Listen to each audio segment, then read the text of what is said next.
Hello बच्चा party, कैसे हैं? चलिए, सबको नमस्कार, सलाम। मैं नवलेश सर आप सभी का स्वागत करता हूं दोस्त अपने इस यूट्यूब चैनल पे। दोस्त, आज का वीडियो बहुत इंपॉर्टेंट है, जो कि 11th चैप्टर का, जिसका नाम है rainbow a story of English.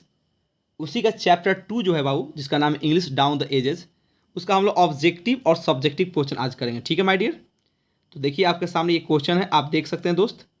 और ये क्वेश्चन 1 है, जो दिया है कि राइट टी फॉर ट्रू, यानी कि टी का मतलब ट्रू होता है, एंड एफ फॉर फॉल्स, यानी कि स्टेटमेंट जो नीचे दिया गया है उसमें आपको बताना है कौन सा स्टेटमेंट सही है, कौन सा गलत है। ठीक है, तो आप देख सकते हैं पहला है, इंग्लिश वाज वंस हम्बल मिसलैंड मिडलैंड डायलेक्ट्स। ये जब आप पढ़िए चैप्टर तो आपको पता चलेगा कि यस, ये जो स्टेटमेंट है बिल्कुल सही है, टी का मतलब ट्रू। ठीक है, नेक्स्ट क्वेश्चन है, ओल्ड इंग्लिश कवर्स, ध्यान से पढ़ना दोस्त, ओल्ड इंग्लिश कवर्स एडी, एनो डोमिनी होता है, एडी 449 से लेकर और ये आपका 1066 तक चला था ओल्ड इंग्लिश। ये भी बात ट्रू है, बिल्कुल सही है, ये भी टी है। तीसरा कह रहा है कि middle English did not borrow from French and Latin. ये आप चैप्टर पढ़ना बाबू मिडल इंग्लिश का, जिसमें लिखा है कि from 1150 onward, English began to emerge as a language of literature.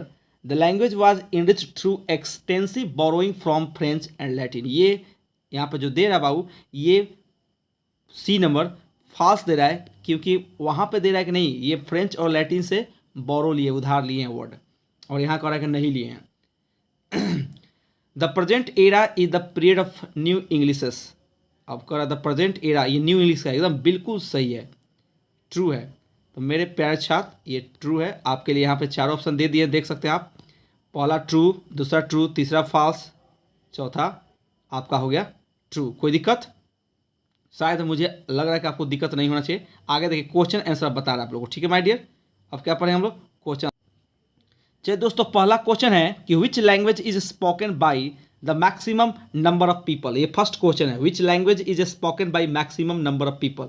ठीक है, answer this questions very briefly, जो लिखा होगा तो बोलना है। आंसर में यहाँ देख सकते हैं कि mandarin, mandarin Chinese is spoken by the maximum number of people and estimated लगभग 80 करोड़, इकाई दहाई सैकड़ा हज़ार 10,000 लाख 10 लाख करोड़ 10 करोड़, यानी कि 87 करोड़ 30 लाख, इसको बोलते हैं 87 crore 30 lakhs people holds this distinctions. ये पहला क्वेश्चन का आंसर। ठीक है माय डियर, दूसरा क्वेश्चन देखिए, since when is the modern language in use.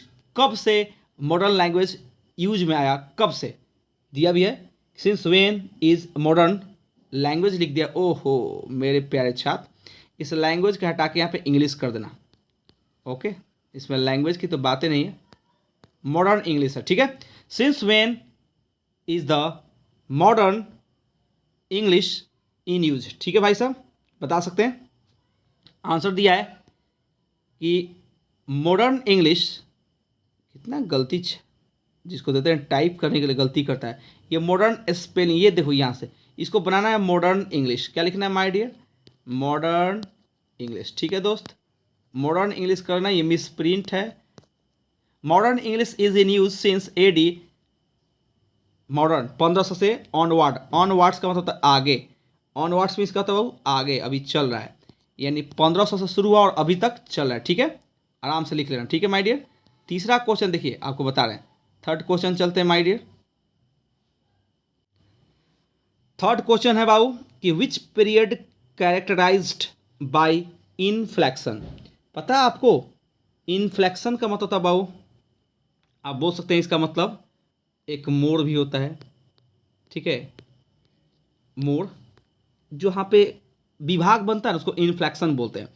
कि which period characterised by inflection, कौन सी इंग्लिश थी जो जिसका विशेषता बहुत सारे मोड़ आए हैं, उसमें बहुत सारे घुमाव आए हैं। तो आप बताना ओल्ड इंग्लिश। कौन सा?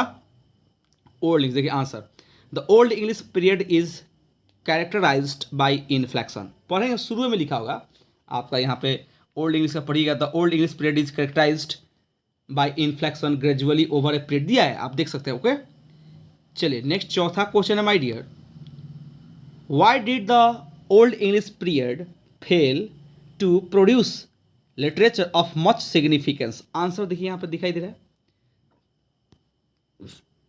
क्योंकि द कोर्ट पैट्रोनेज, यहाँ पे उस समय क्या हुआ था पता है, जब पढ़ाएंगे चैप्टर तो पता होगा, जो दरबार था उसका कोई रक्षक नहीं था, यानी उस समय इस भाषा के कोई रक्षक करने वाले नहीं थे और उसमें लैकिंग था, इसका कमी थी। As much literature produced during the age was not of much significance. उस समय साहित्य जो बना, जो साहित्य का आविष्कार हुआ, वो ज़्यादा शानदार और ज़्यादा असरदार नहीं था, ठीक है। And the age came to be known, इसलिए उस एज को हम लोग डार्क डेज नहीं डार्क एज के नाम से जानते हैं। क्या चीज़? Dark as. ये सब मिस प्रिंट का कमाल है, डार्क एज करना है। क्या करना है भाई साहब? डार्क एज, ठीक है। अब आइए नेक्स्ट क्वेश्चन है पांचवा। चलिए जो पांचवा क्वेश्चन है बहुत इंपॉर्टेंट है। When did the great vowel shift take place? ये बहुत इंपॉर्टेंट है माय डियर, ये क्वेश्चन बार पूछता है। The great vowel shift took place after the invention of printing press in 1476। ये भी याद रखना है, प्रिंटिंग प्रेस का आविष्कार कब हुआ? ये ऑब्जेक्टिव क्वेश्चन है मेरे प्यारे छात्र, ये ऑब्जेक्टिव बहुत बार पूछा है, इसलिए आपसे रिक्वेस्ट है इसको नोट करो। प्रिंटिंग प्रेस का आविष्कार 1476 हुआ and at that time there was a considerable rise in literacy. और उसी समय दोस्त हमारे इंग्लिश में एक तूफान आया जिसमें साहित्य का विकास हुआ, ठीक है। तो दो चीज़ याद रखना है आपको। क्या याद रखना है बाबू? कि जो मिडिल इंग्लिश था उसमें दो चीज़ हुआ, एक great vowel shift took place और ये एक प्रिंटिंग प्रेस। ये दोनों ऑब्जेक्टिव याद रखना है। Great vowel shift and printing press, इन दोनों की शुरुआत हुई थी कब? मिडिल इंग्लिश में। ओके माय डियर, ये दोनों इंपॉर्टेंट ऑब्जेक्टिव क्वेश्चन है, ठीक है। तो बच्चा पार्टी, आप लगता है उम्मीद है कि आपको समझ में आया होगा। अगर जहाँ भी प्रॉब्लम होगा तो हमसे आप कमेंट में चाहें तो कुछ भी हेल्प ले सकते हैं, ठीक है। चलिए, thank you very much video देखने के लिए। Okay, that's all.